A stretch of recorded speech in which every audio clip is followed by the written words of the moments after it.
Hi everyone, and welcome to another Let's Build profile, this time centered on the brand new archetype that was built around Exchange of the Spirit and Ishizu Istar support in the upcoming Duelist pack set around Earth monsters. Before I go on, mandatory disclaimer up front that this is supposed to inspire you to build this archetype or theme better yourself, and this is not going to be the perfect build, but I wanted to showcase something cool today and really touch on the new cards, so hopefully you enjoy it. And definitely leave a comment in the below if you have any suggestions. That way new folks building it themselves have a little bit more suggestions to go off of. If you aren't interested in hearing me discuss this theme in detail and talk about my card choices, definitely skip right to the end of the video where I've included some replays for you all to explore and learn about the deck in action yourself. So with that, let's start talking about the Ishizu support. And it all begins with this Exchange of the Spirit card, which at one point used to be banned, then it got errated. But long story short, if both players have 15 or more cards in the graveyard, you can pay 1,000 points to activate this trap card, and you swap the deck and the graveyard of both players. This effectively helps you to deck out a little bit faster, and while in the past you could do it when your opponent still had 35 cards in deck and no graveyard, nowadays this is really going to just be used to fuel the rest of our effects. And our effects center around Earth Fairies. So let's talk about our first Earth Fairy, and the one I want to chat about first is Keldo, the Possessed Statue. Keldo can discard one other Earth Fairy monster from your hand to special summon itself, and then you get to tutor either that Exchange of the Spirit I just talked about, or any other card that mentions Exchange of the Spirit. Additionally, you'll notice a trend here in that all of these Earth Fairies have a second effect as well. In the case of Keldo, it can banish itself to the graveyard to target up to 5 cards in either graveyard and shuffle them back into the deck.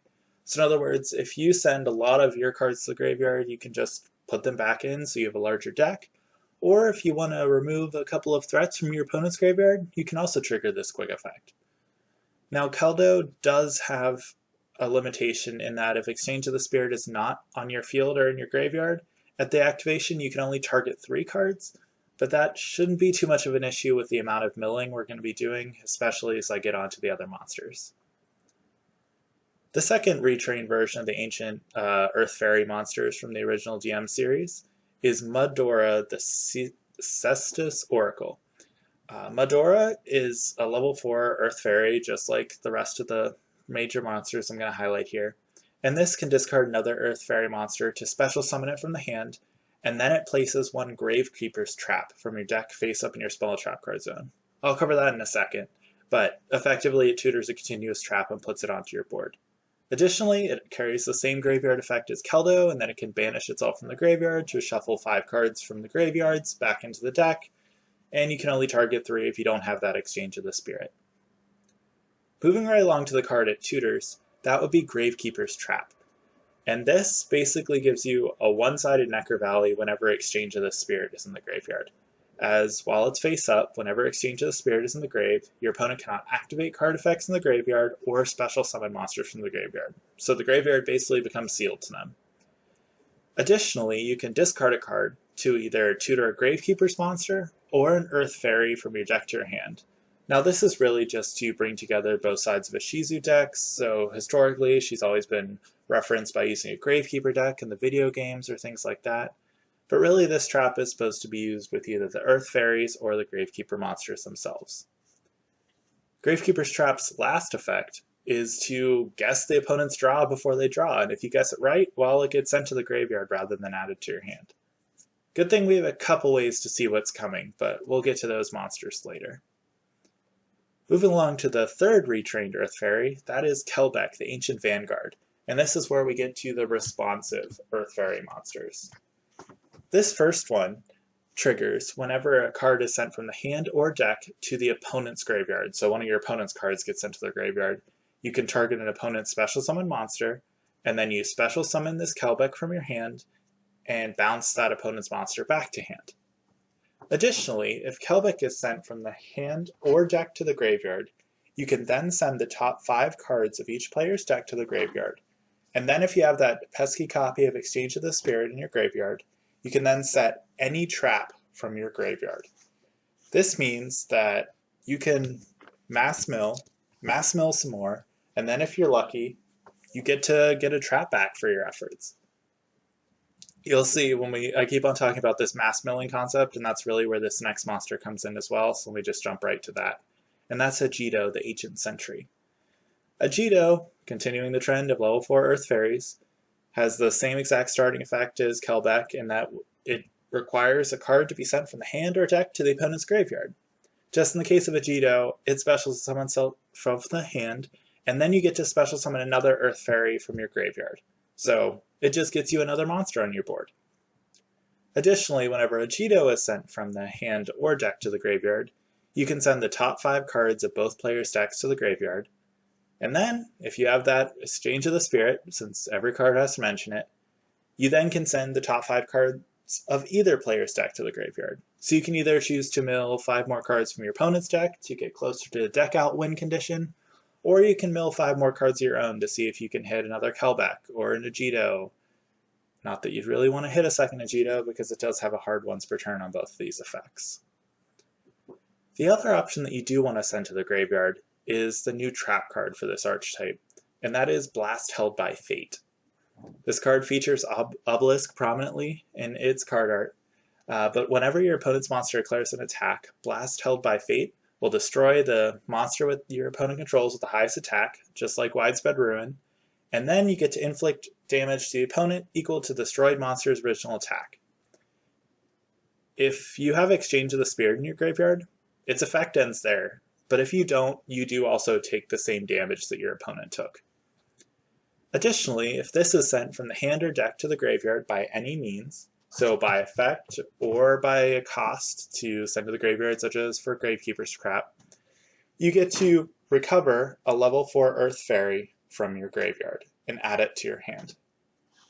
This gives your deck a little bit more longevity, in that even though you're mass milling, you still have a way to make sure that you get the cards you need in order to continue playing the duel, continue advancing your game state, and continue milling more and more of your opponent's deck. So this is like the core Exchange of the Spirit support that we're going to start with, and these cards clearly all center around milling, controlling the graveyard, and that is the overall game plan for today's strategy. So just keep that in mind as we continue through the rest of the cards in this deck. The next batch of cards that I want to focus on are the monsters that support this by being Earth Fairies themselves. And that involves the Vernalizer Fairy theme. It's springtime anyways, so might as well cover this theme as well. So Vernalizer Fairy of Forest and Awakening is especially important here. Not only is it a level 4 Earth Fairy, but it can be discarded in any other monster to send an Earth monster that can be normal summoned to your set from your deck to the graveyard, and then you get to special summon any Earth monster with a different name from your grave. It does lock you into Earth monsters for the rest of the turn, but that really doesn't affect too much. What this means is if you have Forest Awakening in hand, you can discard it and any other monster to send an Agido or send a Kelbek to the graveyard, and then special summon something from your graveyard. And then that Agido or Kelbek will trigger to mill more cards from your opponent's deck. That gives you both a monster on the board, monsters milled, cards milled generally, and ultimately that's one step closer to victory, which is what your goal should be. The only other Vernalizer Fairy I'm running is one copy of Vernalizer Fairy of Hills and Blooms, as this can be discarded with one other monster to first tutor a Vernalizer Fairy card, which will be your Fairy of Forest and Awakening, and then you get to special summon an Earth monster from your graveyard. So that's really the main purpose of running Hills and Blooms here, is to make sure you get to that Forest and Awakening. The final Earth Fairy that's sort of part of this set, even though it doesn't mention Exchange of the Spirit, is Zolga the Prophet. Zolga the Prophet can be special summoned from the hand whenever you control any Earth Fairy monster. So any of the Exchange of the Spirit monsters, either your Vernalizer Fairies, and whenever it's summoned, you get to look at the top 5 cards of each player's deck. So not only do you see what you have coming, so what you have to mill, but you also see your opponent's next draw. And remember, you want to know your opponent's next draw so you can guess it correctly with Gravekeeper's Trap and send it to the graveyard rather than adding it to their hand. Additionally, it has an effect if it's attributed for a tribute summon, but we're not really going to use that effect here, as I'm not really running too many. I'm only running one monster that can possibly be tribute summoned, so I'm not going to focus too much on that. With that, let's move on to the final Exchange of the Spirit card that I am running in this deck, and that is Exchange of the Heart. This trap card is meant to turn the scales and swap cards from your graveyard and your opponent's graveyard to each other's respective fields. So first, this can only be activated if you control 3 or more Earth Fairy monsters, and if you do, you can send all monsters in the field to the graveyard, and then each player chooses monsters to special summon from the opponent's graveyard equal to the number of monsters that were sent to the opponent's graveyard by this effect. What this means is that you basically, if you have 3 Earth Fairies, you send them all to the graveyard, you send your opponents, let's just say 4 cards, then you get to summon 4 cards to, they get to summon 4 cards from your graveyard, and you get to summon 3 cards from their graveyard. Ultimately, since all your monsters are just level 4 and pretty useless when summoned from the graveyard, that just means that you're trading a couple of worthless fairies for just about everything your opponent can do. And remember, if you activate this while you have a Gravekeeper's Trap up and an Exchange of the Spirit in the graveyard, your opponent can actually special summon, so you're the only one that gets to special summon there, which is effectively a field wipe where you get to steal cards from your opponent's graveyard. Given that we're revolving around the graveyard and both Agido and Kelbek trigger when sent to the graveyard, you probably guessed it, but we are running a copy of Foolish Burial here. Plain and simple, send an Agido, send in a Kelbek, mill 5, maybe mill 5 more if you're lucky and have an Exchange of the Spirit. Simple as that. So now is where my deck build starts to get a bit weird. And so there's a lot of directions that you can go with these Earth Fairy monsters. Agido and Kelbek in particular synergize well with the Cheruliments theme. Since they mill so many cards, you're going to be fusion summoning from your graveyard. Works great. But where I wanted to take this was really embrace that fairy aspect and shutting down the opponent from playing the duel. So I took this in a counter fairy route. And so let's talk about some of the counter traps that I'm choosing to run. And the first is actually Dinorphia Shell, and it's a Dinorphia counter trap. And let me explain why. So first, if it's on your field, you can activate it to pay half your life points and special summon a Dinomorphia token with 3000 defense that focuses all of your opponent's attacks on that monster token. Additionally, and this is really the reason we play this card, when your life points are 2000 or less and you take battle damage, you can banish this shell from your graveyard so you don't take battle damage.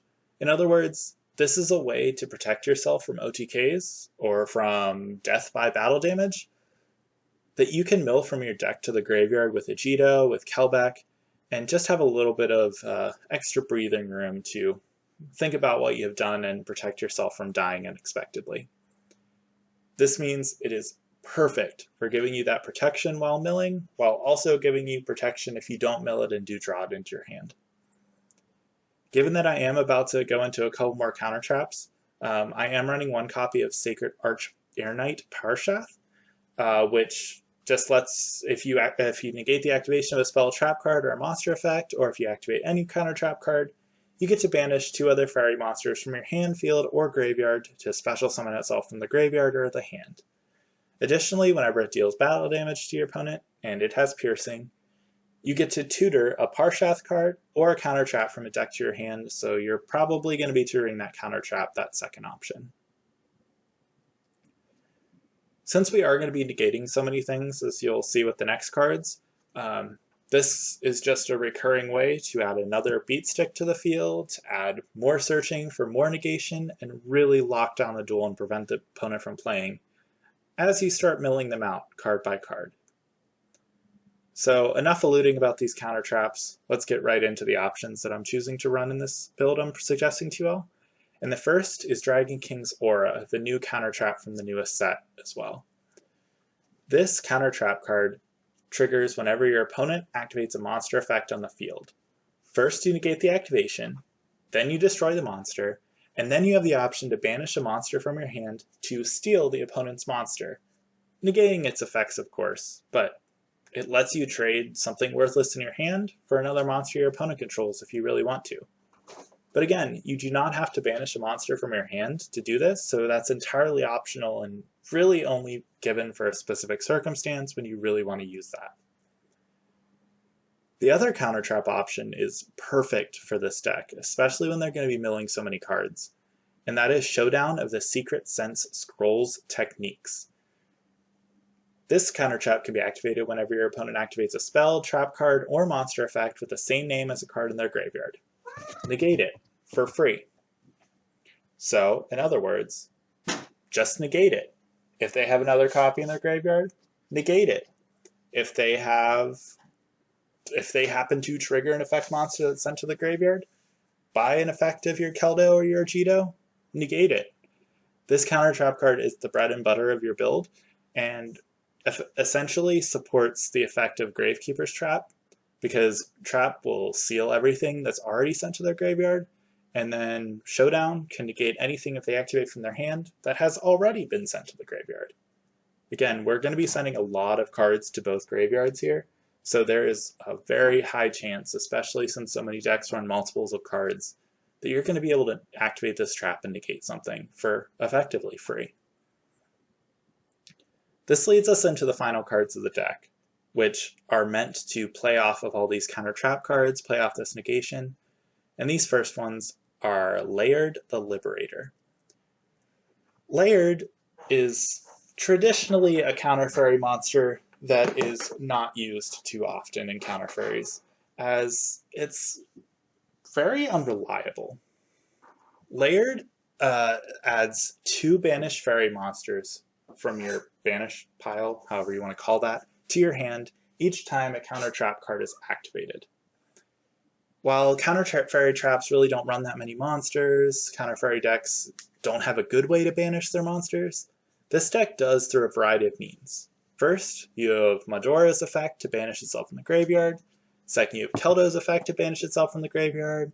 Third, you have Arch Air Knight. So you have ways to banish things, and that's before you mention Dragon King's Aura as well.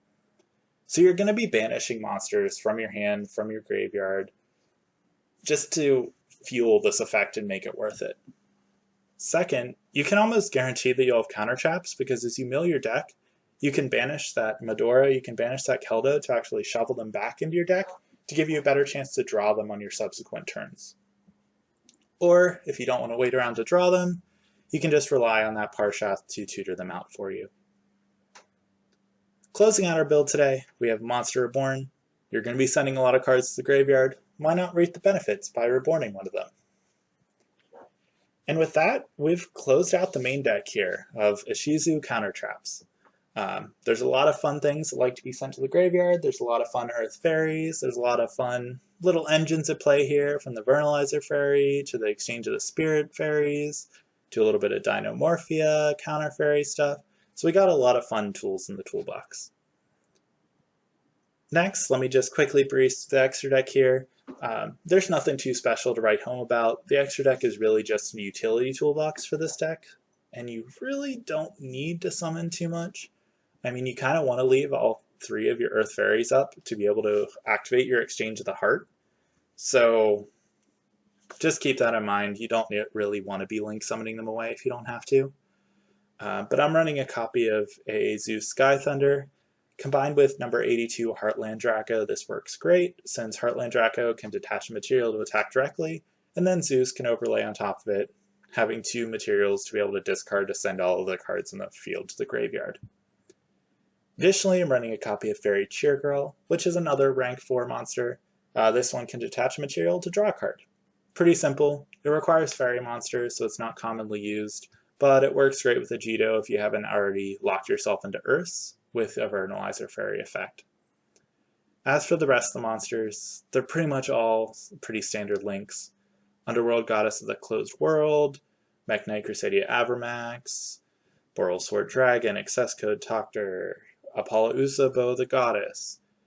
The first time we get to a more fairy-specific one is Celestial Night Lord Parshath, who can discard a card to tutor Sanctuary in the Sky, or a card that lists Sanctuary in the Sky. That's right, we're just going to tutor Parshath here. And never mind, I don't know why I'm actually running this, because it does not have Sanctuary in the Sky in the text. Sorry guys, definitely replace this one if you don't want it. We also have Nightmare Unicorn, Nightmare Phoenix, and Nightmare Cerberus as the standard fiend type links that you can turn to. I'm also running a copy of Agido Magician, since you're going to be summoning 2 monsters of the same type. Blow an opponent's monster back to the hand can be pretty helpful. And then to close us out, I have Herald of Mirage Light, who can discard a fairy from your hand to the graveyard to negate the activation of a spell or trap card or effect. So combine this with Agido or Kelbek to discard a fairy and start milling while you're negating your opponent's options. And then lastly, I'm just throwing in a copy of Mrs. Radiant because it's an Earth Link monster. Why not boost all your monsters since you're going to have a lot of Earth Fairies out? All that's to say, this is the provided main deck list and extra deck that sort of goes along with this Let's Build profile.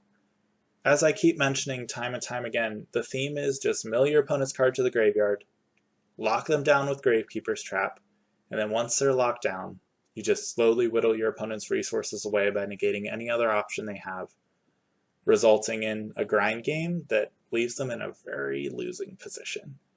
There's not too many decks that can break through this lock once you really lock down their graveyard. And then additionally, you have Kelbek to just sort of bounce back threats that are summoned from the extra deck, or fusion summoned, or ritual summoned. So between all of those combined, you really do have a bunch of different options and utility to get rid of your opponent's threats and shut down the duel.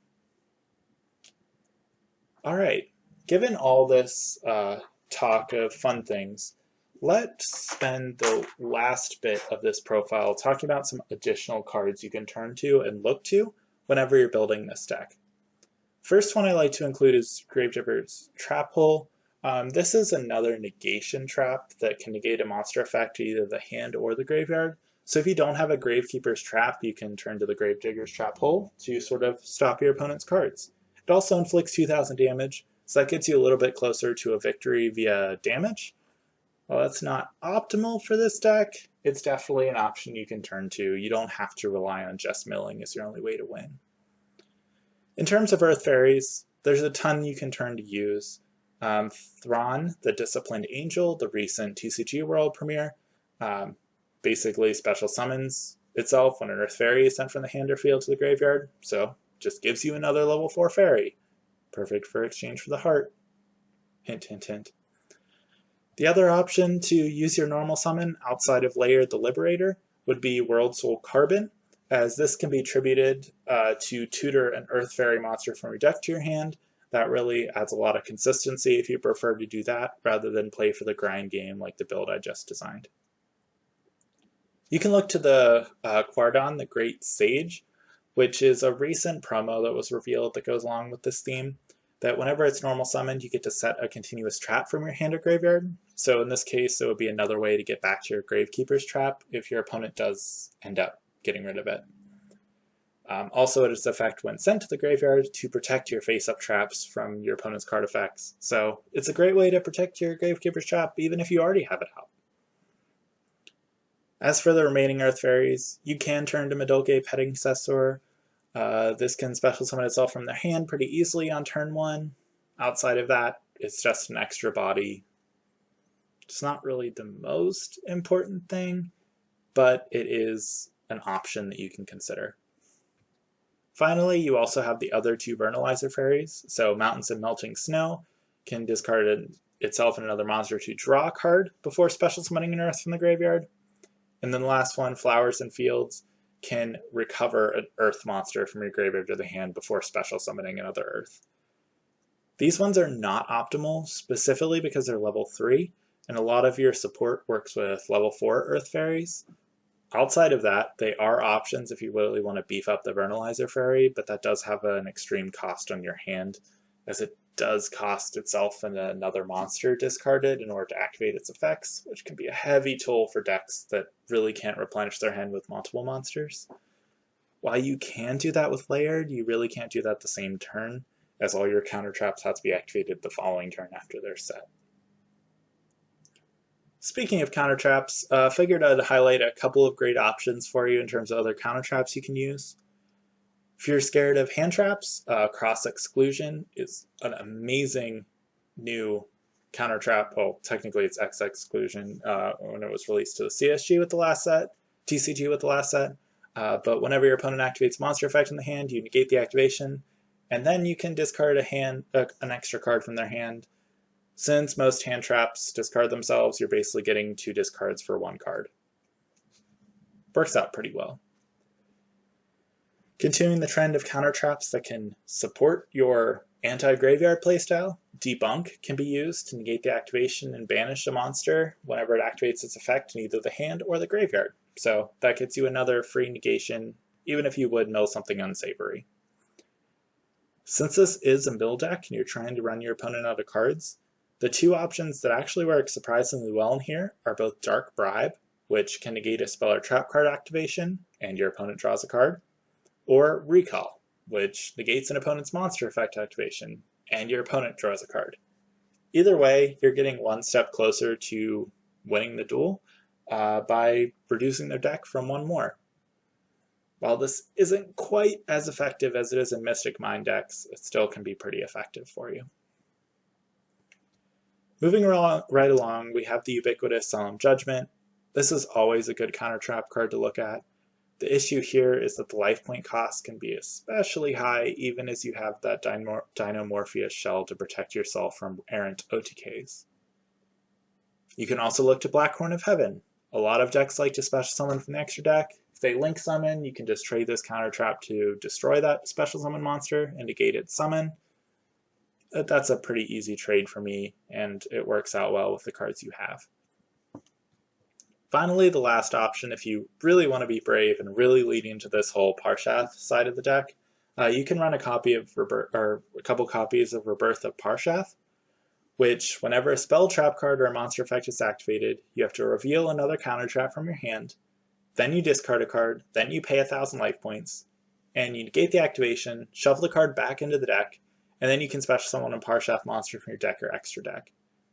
So this would be a decent card in order to run with Celestial Night Lord, as that special summons a Link 3 from your deck, or you can also run it with our Sacred Arch Air Knight, so either option works. Finally, the last card I just wanted to highlight is the Sanctum of Parshath, as this one, not only does this become Sanctuary in the Sky and protects your set spell traps from being destroyed by card effects, but it can also shuffle up to 3 fairy monsters or counter traps with different names from your graveyard and put them right back on top of your deck.